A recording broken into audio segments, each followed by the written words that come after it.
Hello everyone, Jake Fox84 here, and welcome back to some Foxhole content. Now today we're going to be doing something a little bit different, and we're going to be diving into the devlog that was released last night. Now, this is my fourth time trying to record this. All three times I keep getting phone calls, and it's trying to making me mad here, but you know, such is the way of life. Now, I'm going to kind of go over everything that they announced, like real quick, just give a general overview. Then I'm going to dive deeper into kind of what they said. So, early access and tanks, which we all knew was coming. The construction vehicle, which I've dubbed the crane, even though it's not really a crane. Tier 2 foxholes.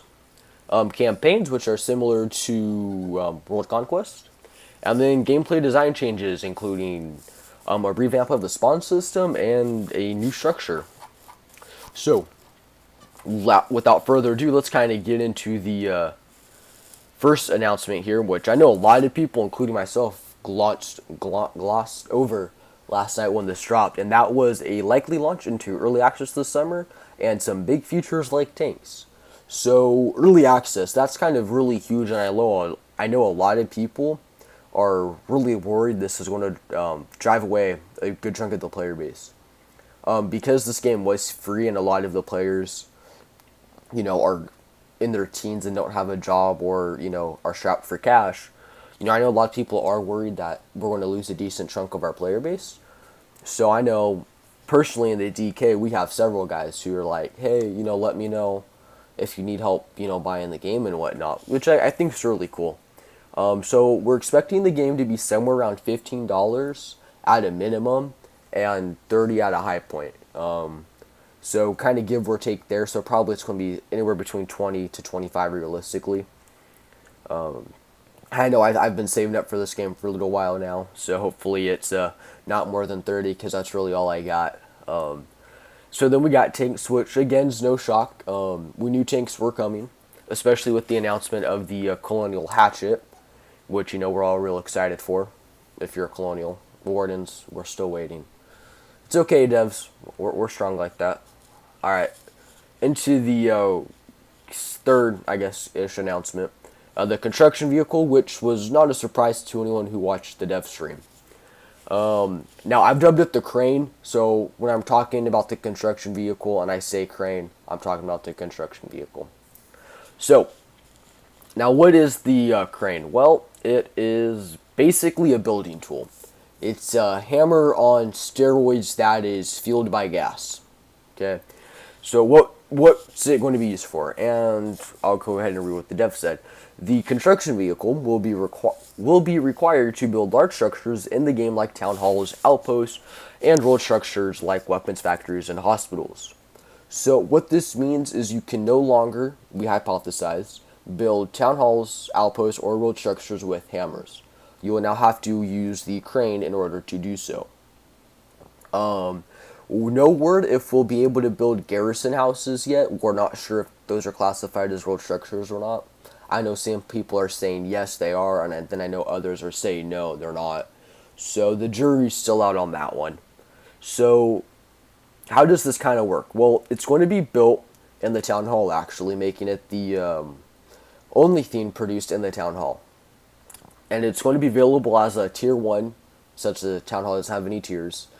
And we have no clue how much it's going to cost in terms of VMATs. I know I'm predicting it to be somewhere around 200, but it could probably be 300-400, which would make sense, but would greatly slow the push.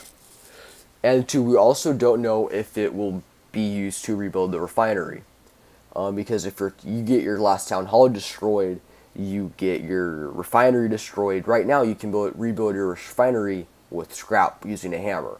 So we're not sure if you'll still be able to do that, or if it's going to require the crane to do so. So kind of moving down on here. So kind of what do they want this to kind of fix that they kind of see an issue? And I kind of agree with part of it. I kind of agree that it is too easy for players to sneak behind enemy lines to claim territory. I do agree with that. I know personally in the DK we have a special unit that kind of sneaks behind enemy lines and screws over their supply lines. We've won many wars because of it. But so what they want it to fix is that I hate when it does that. Is it going to do it this time? Nope. Awesome. So what do they want it to fix? Okay.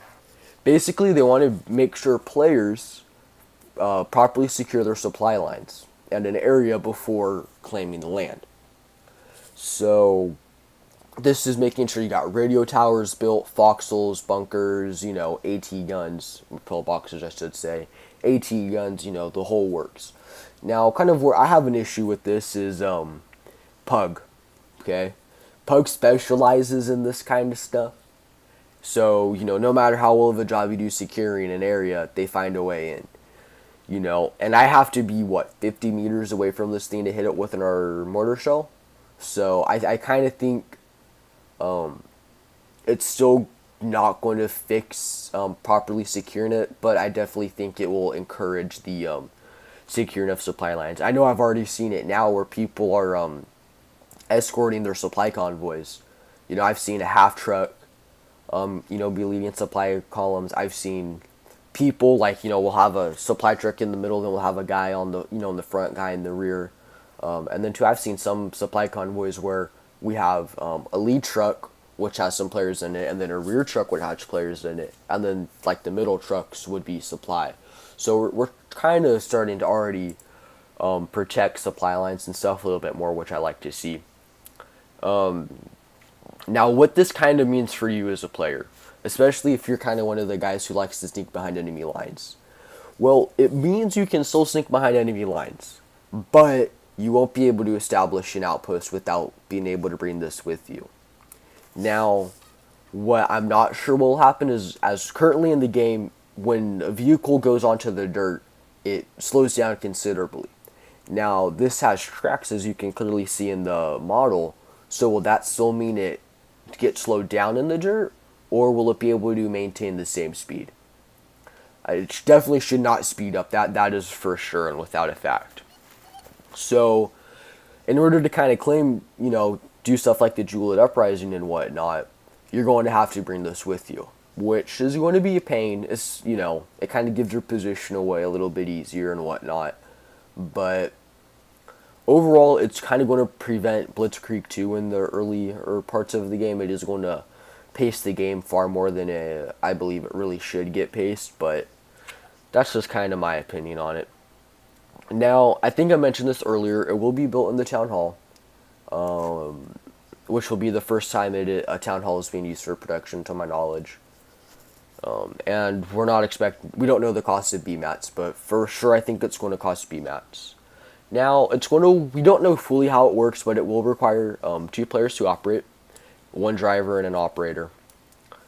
As I said too, it was originally planned to be built at the vehicle factory, but they decided to change that to the Town Hall, as mentioned earlier.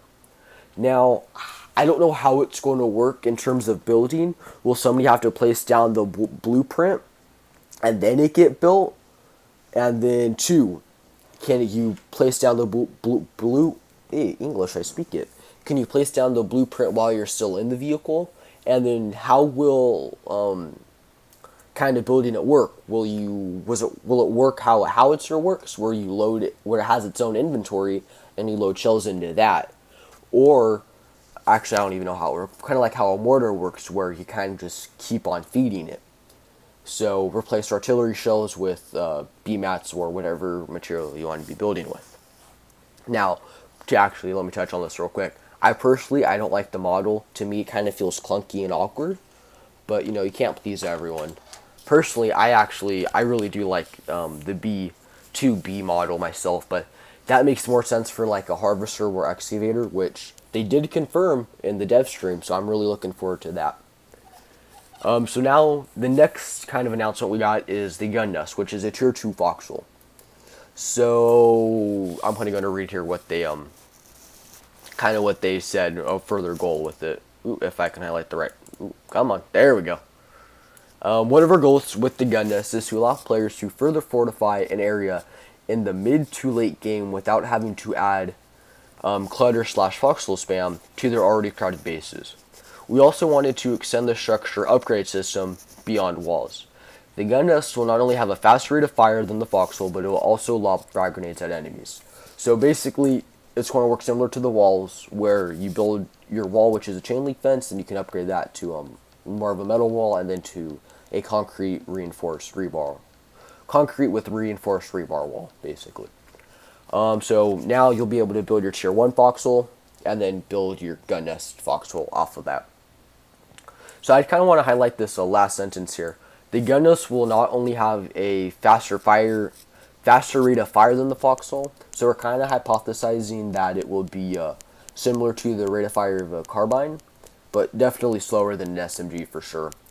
But it will also be able to allow frag grenades at enemies. Now, this is actually kind of a huge game changer, in my opinion, because now it's giving foxholes more of an offensive ability instead of it just being defensive. It gives it a means of a more effective way to kill players and vehicles. Now, what we're really hoping is it's not just going to be able to lob a grenade whenever it wants. We're either hoping it's going to have a limited amount of grenades it can throw in X amount of time, or how it's going to work is it kind of has its own inventory. So it can hold like 3 frag grenades over, like at one point it can throw those 3 frag grenades whenever it sees fit, and those can replenish over time.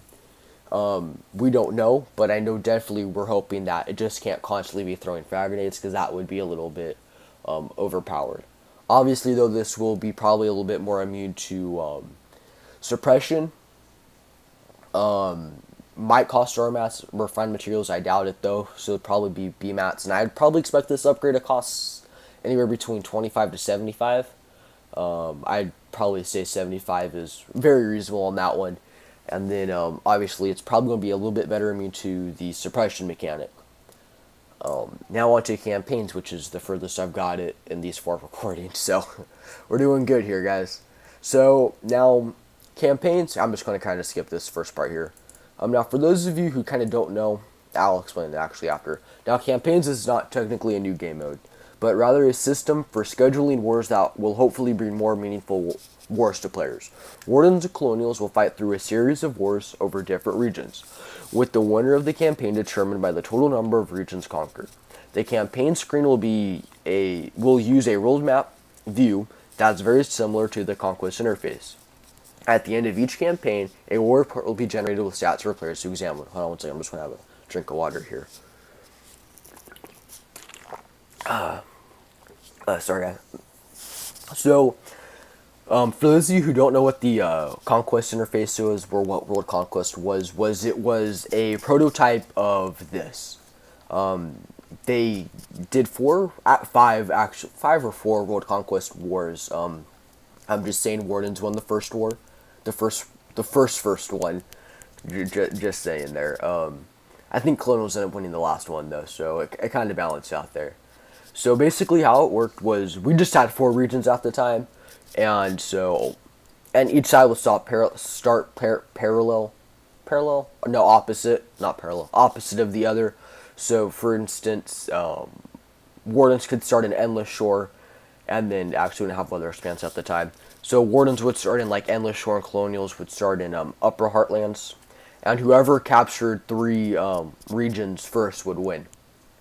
You need to capture them fully, so you'd have to capture all town halls. I hope you guys get the point there. So they kind of took that down, and then we got back to the weekly war. So that's kind of what the World Conquest was, and it was actually really cool because it was the first time you could actually have inter-region travel. We had world chat. It was really cool. I liked it a lot. So I think this is going to work very similar.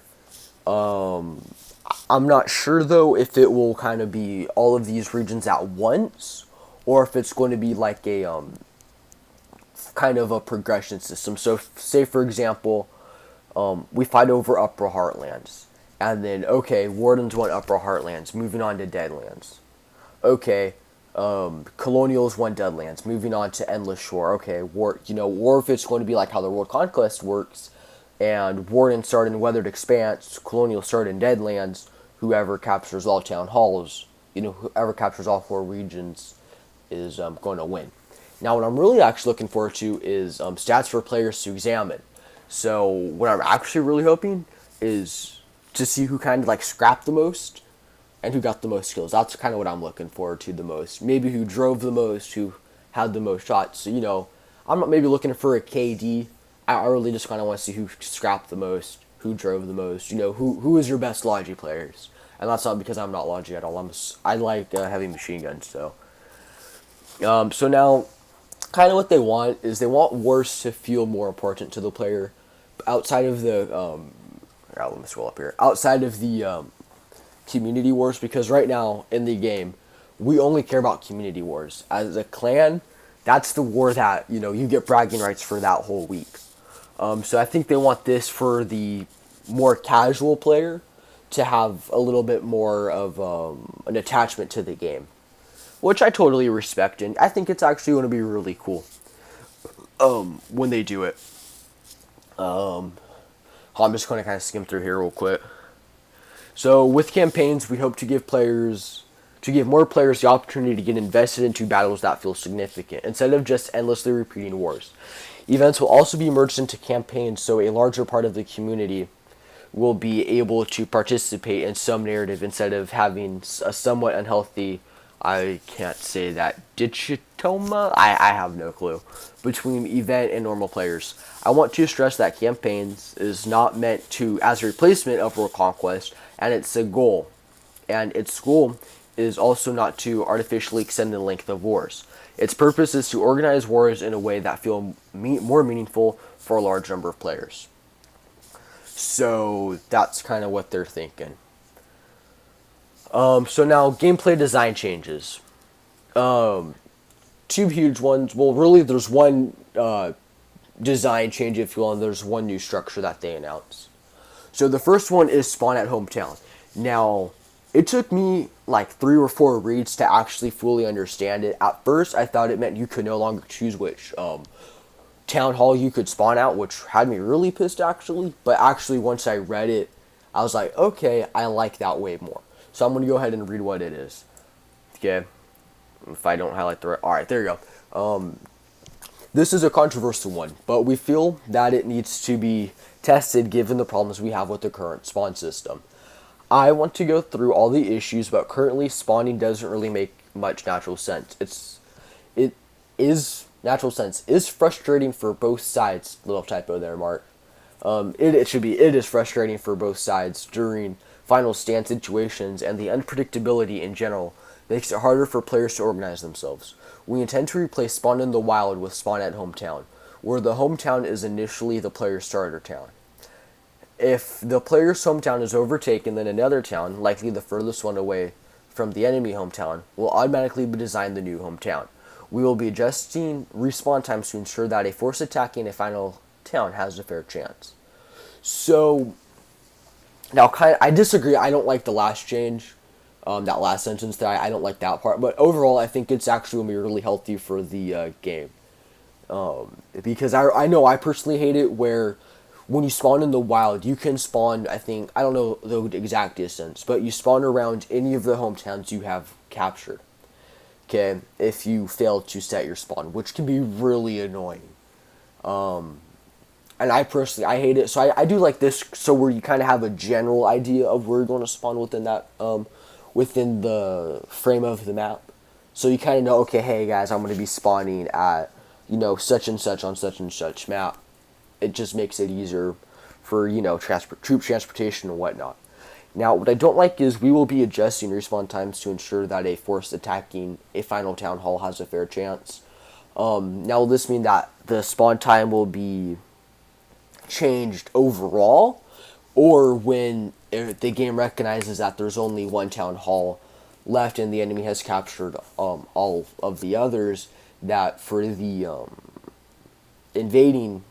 defending army, I should say, their spawn is automatically increased to, say, a minute. Now, on the other side, though, will this mean for the attacking force that their spawn will also be increased to help give the defending force a little bit more of a fair chance? I'm not really sure at this point in time, so hopefully, again, more is elaborated on that. One second, I'm just going to drink some more water, guys. I'm thirsty. Alright, so now the second change in quotes, it's more of an addition than a change, but, come on, there, nope. Alright, there we go. is the resistance camp. Now I'm just going to go ahead and read what they said. If one side has no town halls remaining, players can build a resistance camp at the site of a destroyed town hall with scraps that provide the minimally function need for that side to make a comeback. The camp will let players build construction vehicles, spawn, and have access to their stockpile. It will not supply tunnel network connections. We hope this will help alleviate some of the frustrating situations that can rise when one side's last town hall has been destroyed, leaving the game in an unplayable state for the losing side if the attacking force does not finish them off quickly. Now, to me, this is more controversial than the first one. I disagree with this, but I'm going to kind of go in and basically what this means. It means if your town hall is destroyed, there's a chance you can make the comeback. Okay, there is a chance your team can make the comeback. No, I'm emphasizing a chance. Like, you probably have a better chance of winning the lottery. We're, flying to Jupiter and back. It's next to nothing. Okay. But what this basically will allow players to do is still access their. So once your town hall is destroyed, you can still access your stockpile, which was in this town hall, which I like. I like that ability. And it'll also allow you to spawn there.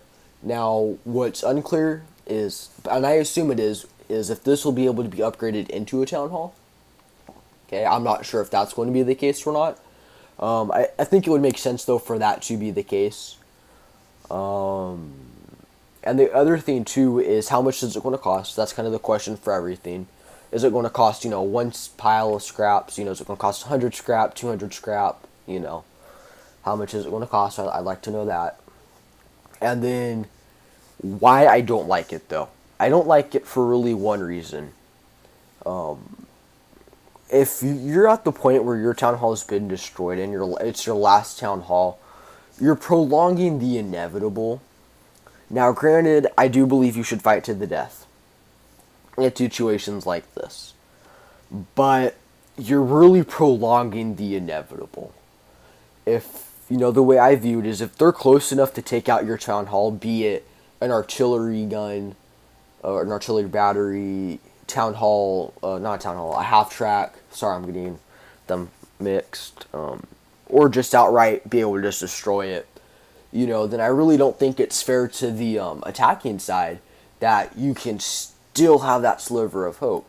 And two, if you're close enough, if you're within firing range of an artillery or a mortar shell, one good shell and that bad boy is gone. That camp's gone. So, I know what it's trying to accomplish, but I don't think it will accomplish it. It's trying to give players a chance to come back, which is fine, and I respect that.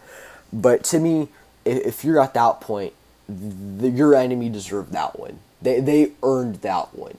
But if you're, by all means, you're great. If you can come back, I think you should. I'm kind of contradicting myself here, but such is the way. Such is life. So, this is actually probably the first devlog in a while that I didn't fully disagree with everything. So, they got 2 new models. I'm not going to spend too much time looking at these because this is already like a 25-minute video. But here's the new Colonial tank. It really does look, the front here just looks funky to me. But, hey, looks like we're going to have the engine in the back. Probably a crew, I think it's going to be a crew of 3. Obviously, your tank commander, your gunner, and then your driver. Although I think it's going to be interesting is if players will be able to ride on the side. I'm not sure. I don't think they will because there just doesn't look like enough to be space. But you could definitely probably hook up one guy right there. You might be able to get even a guy or two, on your sides there. And then we'll look at the crane here.